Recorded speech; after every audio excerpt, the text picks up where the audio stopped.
श्री शिवाय नमस्तुभ्यम। हम सबको पता है कि 26 सितंबर को पितृपक्ष का गुरुवार पड़ रहा है और जब पितृपक्ष का आखिरी गुरुवार पड़ता है तो उस दिन को तुलसी श्राद्ध के नाम से जाना जाता है और कुछ लोग तुलसी जयंती के नाम से भी इस दिन को जानते हैं। और अगर आपके घर में पैसों की बहुत किल्लत है, मतलब माँ लक्ष्मी का वास घर में होता ही नहीं है, परेशानियां ही परेशानियां घर में हैं, तो आपको गंगा जल और मिश्री के कुछ दाने से छोटा सा उपाय करके देखिएगा। आपके घर में हमेशा माँ लक्ष्मी का वास होगा और जो आपके पितृ हैं वो आपसे हमेशा खुश रहेंगे, जो कि पूज्य गुरु जी की कथा से सुन के बहुत अच्छे से आपको बताऊंगा। पितृ दोष की जो भी समस्या धन संपदा से रिलेटेड होगी वो सारी समस्या आपकी खत्म जरूर हो जाएगी। ठीक है ना, चलो स्टार्ट करते हैं वीडियो को। सबसे पहले तो यहाँ पर आप सभी को दिख रहा होगा मिश्री के दाने। अरे दिख रहे हैं कि नहीं दिख रहे हैं? तो आपको लेना होगा यहाँ पे मिश्री के दाने, बहुत ज्यादा नहीं, गिनती नहीं करनी है, हाँ लेकिन 1 चम्मच के आसपास तो आपको लेना ही लेना है। मिश्री के दाने लेने के साथ में जो सबसे जरूरी चीज होती है पितृपक्ष में वो होती है गंगा जल। तो आपको मार्केट में इजीली अवेलेबल होगा। अगर गंगा जल नहीं मिल पाता है मुझे मैसेज करिएगा, मैं आपके घर तक गंगा जल भी पहुंचा दूंगा। ठीक है ना, गंगा जल ले लिया। गंगा जल के साथ में आपको छोटी सी कटोरी लेनी। इस कटोरी के अंदर आपको कुछ चीज़ों को डालना है, उन चीज़ों को नोट करिएगा। सबसे पहले तो आपको इस कटोरी के अंदर जल भरना है। ठीक है ना, जल भरने के साथ में आपको इस कटोरी के अंदर गंगा जल डालना है, थोड़ा सा, ज़्यादा नहीं, थोड़ा सा गंगा जल डालेंगे। कौन सा उपाय कर रहे हो? गुरुवार का उपाय, तुलसी श्राद्ध का उपाय कर रहे हो तो इसके अंदर 1 चुटकी हल्दी भी डालोगे। क्या डालोगे? हल्दी। जब आप इस कटोरी के अंदर हल्दी को डाल रहे हो तो पितृ देवता अर्यमन का ध्यान करेंगे। किसका ध्यान करोगे? पितृ देवता अर्यमन का ध्यान करोगे। फिर आप इस कटोरी को उठाना, देखो मिश्री के दानों को यहां पे नहीं डालेंगे, इसको उठाना और उठाने के बाद में आपके घर में जहां पे आरओ लगा हो या मटके में पानी रखते हो, मटका हो, परिंदा हो, जो भी हो, वहां पर लेके जाना और उस कटोरी को ऐसे रख देना। ठीक, रखने के साथ में अपने हाथ जोड़ करके आरओ के पास खड़े होना और आपका जो मुख होना चाहिए, जो आपका फेस होना चाहिए वो साउथ डायरेक्शन होना चाहिए, यानी कि दक्षिण दिशा। क्योंकि उपाय कब कर रहे हो? पितृपक्ष में। दिशा कौन सी होगी? दक्षिण दिशा। फेस रखना। जो भी प्रार्थना करनी हो अपने पितरों से आप प्रार्थना करेंगे। फिर आप इस कटोरी को उठाना। उठाने के बाद में आपके घर में क्या होगा? तुलसी माता का पौधा जरूर होगा। ठीक है ना, तुलसी माता के पौधे के पास जाएंगे और पूरा का पूरा कटोरी का जल तुलसी माता के जड़ में ओम नमो भगवते वासुदेवाय, एक बार और बोल रहा हूं, नोट करिएगा, ओम नमो भगवते वासुदेवाय, इस मंत्र का स्मरण करते हुए पूरा का पूरा जल तुलसी माता की जड़ में समर्पित कर देंगे। ठीक है ना, समर्पित करने के बाद में एक छोटा सा काम और करना है और वो काम ये है कि मैंने जो आपको 1 चम्मच मिश्री के दाने दिखाए थे, उस मिश्री के दाने को उठाना और आपको एक तांबे के लोटे में जल भी भरना है और उसको लेके पहुंच जाएंगे महादेव के शिवलिंग के पास में। जो शिवलिंग आपके घर में हो वहीं पे आप इस उपाय को करेंगे। ठीक है ना, मिश्री के दाने को छोटी सी, चाहे तो दीपक में रखेंगे या फिर किसी भी चीज में रखेंगे और आपको उस दीपक के अंदर रख करके सबसे पहले महादेव को मिश्री के दाने का भोग लगा करके और महादेव के शिवलिंग के ऊपर 1 लोटा जल चढ़ाना। बात ये करते हैं कि जो मिश्री की हमने भैया दीपक में या कटोरी में भोग लगाया था, क्या इस भोग वाली कटोरी को हम खा सकते हैं? इसका जवाब है नहीं।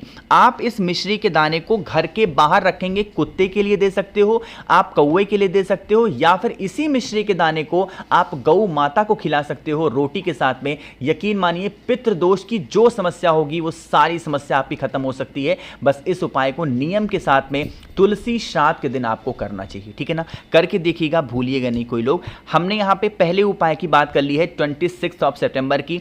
आगे बढ़ते हैं इस वीडियो के हम लोग अपने दूसरे उपाय की तरफ। तुलसी श्राद्ध का दिन हो और मैं आपको मूंग के दाने का उपाय ना बताऊं, ऐसा कैसे हो सकता है? तो आपको इस उपाय को करना है। बात करते हैं भैया इस उपाय के बेनिफिट की। मूंग के दाने का जो उपाय होता है वो होता है इच्छा पूर्ति के लिए ना, कि जैसे आपके घर में मां लक्ष्मी का वास नहीं होता, बहुत ज्यादा परेशान हो तो कर सकते हो, घर में लड़ाइयां होती हैं तो कर सकते हो। मतलब कहने का मतलब है कोई भी आपकी इच्छा हो ना, आप इस उपाय को कर सकते हैं। इसके लिए हमें लेना होगा 1 चुटकी हरा मूंग। बहुत गिनती मत करना इसमें, बस 1 चुटकी हरा मूंग लेंगे।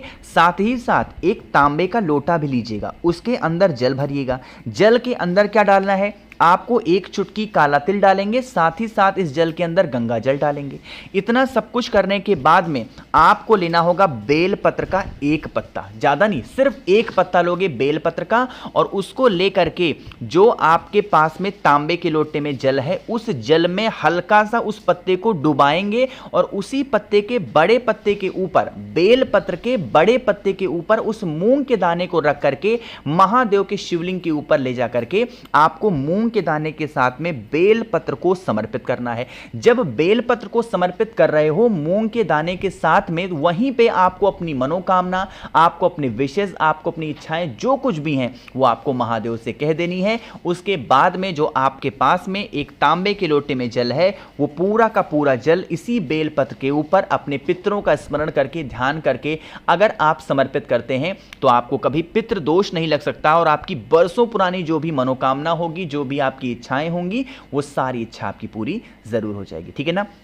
देखो भूलिएगा नहीं कोई लोग, हर इंसान को इस उपाय को जरूर करना है। 2 उपाय की हमने बात कर ली है, आगे बढ़ते हैं अब इस वीडियो के सबसे फेमस, सबसे प्रसिद्ध उपाय की, जो कि तुलसी श्राद्ध के दिन हमें करना चाहिए। ये हमारा तीसरा उपाय है। कैसे करना है, कहां पे करना है, इसकी बात हम तब करेंगे जब आप सभी लोग करेंगे वीडियो को लाइक। मेरे जितने भी भाई बहन आवाज मेरी पहली बार सुन रहे हैं, चैनल को जरूर सब्सक्राइब करेंगे। ठीक है ना।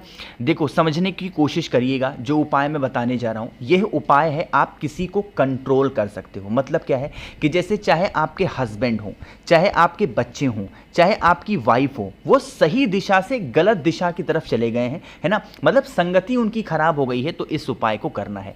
इस उपाय का नियम यह है कि आपको लेना चाहिए 9 मुखी रुद्राक्ष। ठीक है ना।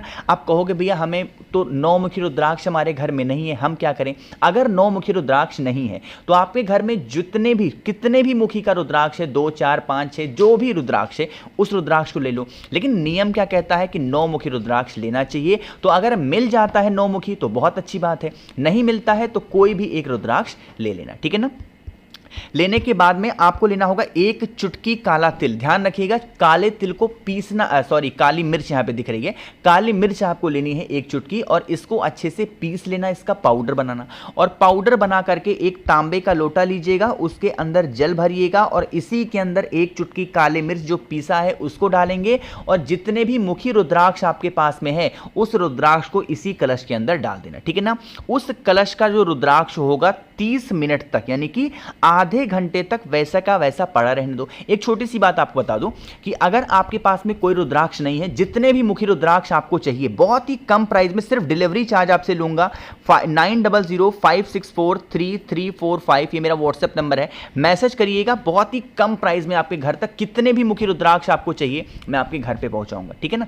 चलो तो आपने इतना कर लिया। 30 मिनट के बाद में उस रुद्राक्ष को निकाल के अपने घर पे रख देना, इस कलश को उठाना और पहुंच जाना सीधा महादेव के शिवलिंग के पास में।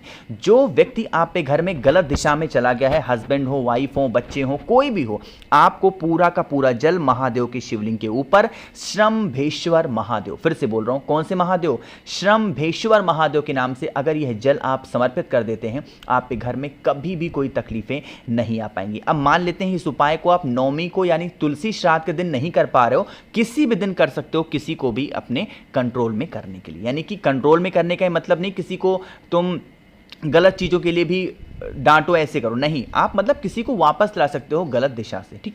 तो 3 उपाय की हमने यहाँ पे बात कर ली। एक आखिरी उपाय की बात करने जा रहे हैं जो कि बहुत इजी है, बहुत आसान है, आप सभी को करना चाहिए इस पितृपक्ष के दौरान पे, जो कि हमारा चौथा उपाय है। यह उपाय स्पेशली है बीमारी को लेकर के। देखो आपके घर में सब कुछ हो जाए, मतलब कितनी भी सुख सुविधाएं हो जाए, और अगर आप बीमार हो ना तो सारी सुख सुविधा बेकार होती है, इसीलिए बीमारी का उपाय हम सबको करना चाहिए।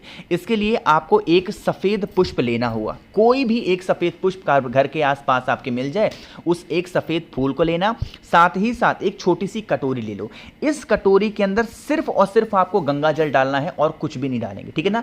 लेकिन एक चीज का और ध्यान रखेंगे, इस कटोरी के अंदर फूल को भी नहीं डालेंगे, सिर्फ गंगा जल को डालेंगे, फूल को अपने साथ रखेंगे। आप पे घर में जहां पे आरो हो, मटका हो, परिंदा हो, वहाँ पे जाना और सबसे पहले उस गंगा जल वाली कटोरी को अपने मटके परिंदे आरओ के पास में रख देना। अपने राइट हैंड में यानी कि अपने दाहिने हाथ में उस सफ़ेद पुष्प को लेकर के जो व्यक्ति घर में आपके बीमार हो उसकी प्रार्थना करते हुए अपने पितरों का स्मरण करेंगे, ध्यान करेंगे और फिर इन सभी चीज़ों को लेकर के और एक तांबे के लोटे में जल को भर के पहुँच जाना महादेव के शिवलिंग के पास में। सबसे पहला काम करेंगे, वहां पर पहुंचते ही एक लोटा जल जो मैंने आपको दिखाया तांबे के लोटे में वो समर्पित करेंगे और जल समर्पित करने के बाद में जो पितरों का स्थान होता है शिवलिंग पे, यहां नीचे जहां पे जल गिरता है चढ़ने के बाद में, यहां पे उस सफेद पुष्प को समर्पित करके जो गंगा जल आपके पास में है वो भोले शंकर के शिवलिंग के ऊपर समर्पित कर देने से हमारे घर में कभी रोग नहीं प्रवेश करता और हमारी पूरी फैमिली हमेशा खुश रहती है। ठीक है ना। मैंने कोशिश की आप सभी को पितृपक्ष के गुरुवार के तुलसी श्राद्ध के स्पेशल से उपाय को समझाने की। बाकी वीडियो अगर आपको पसंद आई हो लाइक जरूर करिएगा। कुछ पूछना है नहीं समझ में आया नीचे कमेंट सेक्शन में पूछें। मेरे जितने भी भाई बहन आवाज मेरी पहली बार सुन रहे हैं चैनल को जरूर सब्सक्राइब करेंगे। श्री शिवाय नमस्तुभ्यम।